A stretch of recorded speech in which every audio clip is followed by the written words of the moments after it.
the physical science lesson video for chapter 21, section 1. And as always, if you want my videos in one spot, just subscribe to my channel. So chapter 21 is obviously on magnetism, so let's talk a little bit about that. So magnetic force is the force a magnet exerts on another magnet, on iron or a similar metal, or on moving charges. So magnets can affect other things than just other magnets. Magnetic forces, like electric forces, act over a distance. So like you've held two magnets before, and even if they're not touching, you can feel that attraction or repulsion between them. Magnetic forces, like electric forces, vary with distance. So again, if you're holding two magnets really close, you can feel the push or the pull, but as you pull them further apart, you don't feel that magnetic force as much. All magnets have two magnetic poles, regions where the magnet's force is the strongest. One end of a magnet is its north pole and the other end is its south pole. Like magnetic poles repel one another and opposite magnetic poles attract one another. So just like charges, two positives repel, two negatives repel, two north poles repel, and two south poles repel. Like always repels. And then just like charges, opposites attract, a positive and a negative will attract, a north and a south pole will attract on a magnet. So this is an example of, you can see the magnetic field lines, and so we have attraction between that north and south pole because those are of course opposite poles. Whereas if you put two north poles together, instead of those magnetic field lines coming together, you can see they're pushing against each other. They don't want to come into contact with each other because they're repelling.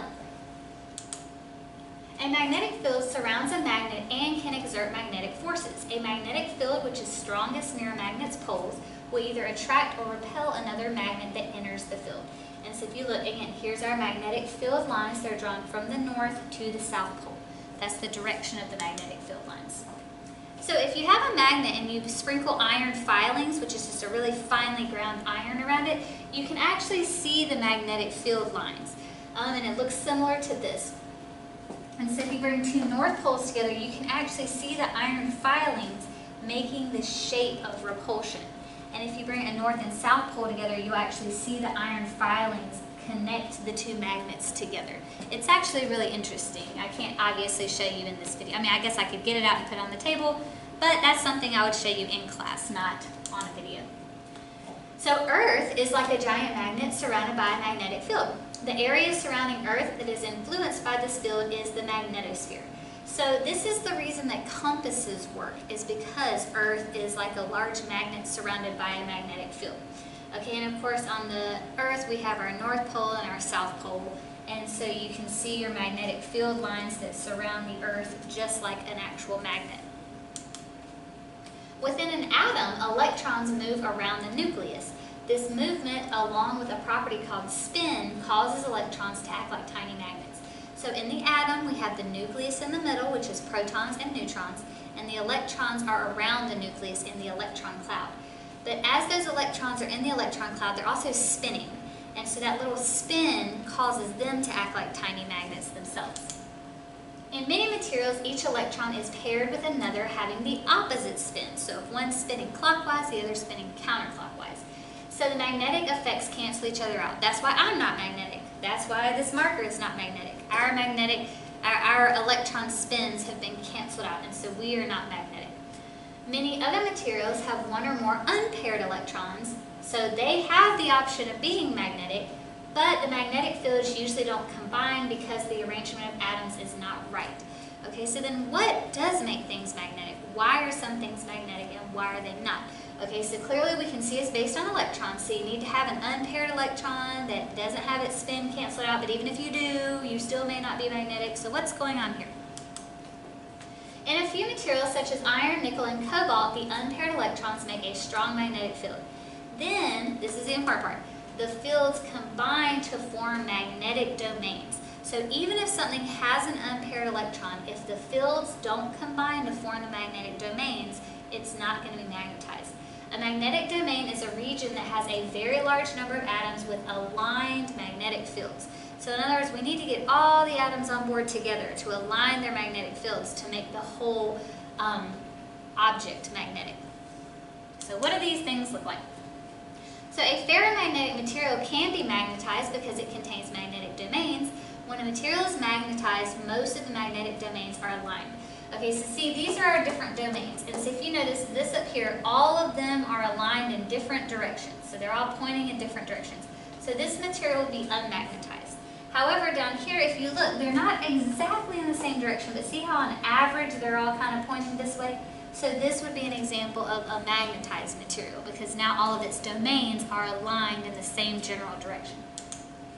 If the domains of a ferromagnetic material are aligned randomly, the magnetization of the domains is canceled and it is not a magnet. So see these, the domains are not all in the same direction, so this would not be magnetized at this point. If a ferromagnetic material is placed in a magnetic field, then the electron domain can align, which produces a magnet. This is an example of like a paperclip. By itself, a paperclip is not a magnet, but if you leave a paperclip on a magnet for a little while, that magnetic field will align the domains, and then that paperclip can be used to pick up another paperclip, like that. Permanent magnets are materials whose domains will stay aligned for a long time. So in other words, the paperclip is not going to be a permanent magnet because eventually its domains are kind of get out of whack again and it won't be magnetized anymore. But permanent magnets, they stay aligned for a long period of time. No matter how many times you cut a magnet, each piece will always have a north and south pole. So if we have a big bar magnet and we cut it in half, this will remain the north pole, but now this part will become the south pole. This will remain the south pole, this part becomes the north pole. Okay, so the magnetic fields are still going to surround it. It's just now it will still, it's not like this one's going to have a north pole and nothing on the other side. It's going to have a north pole and a south pole. So, section assessment. Describe the interaction of magnetic poles. Well, I would just say like poles attract, opposite poles repel. Like poles attract, opposite poles repel. What two things can happen to a magnet entering a magnetic field? Well, it can either attract or repel. It can attract or repel. What makes a material magnetic? It must have aligned magnetic domains. Aligned magnetic domains. Describe what happens to the fields of two bar magnets when you bring their north poles together. If you bring two north poles together, they're going to repel. So what that would look like, if you wanted to draw an example, is here's our magnet with our north pole. Here's our other magnet with our north pole. And so remember, it looks kind of like this, like the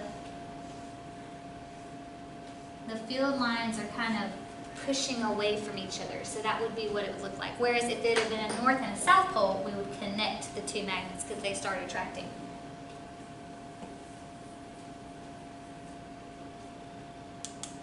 What happens if you suspend a bar magnet so that it can swing freely? Well, remember, Earth is like a giant magnet.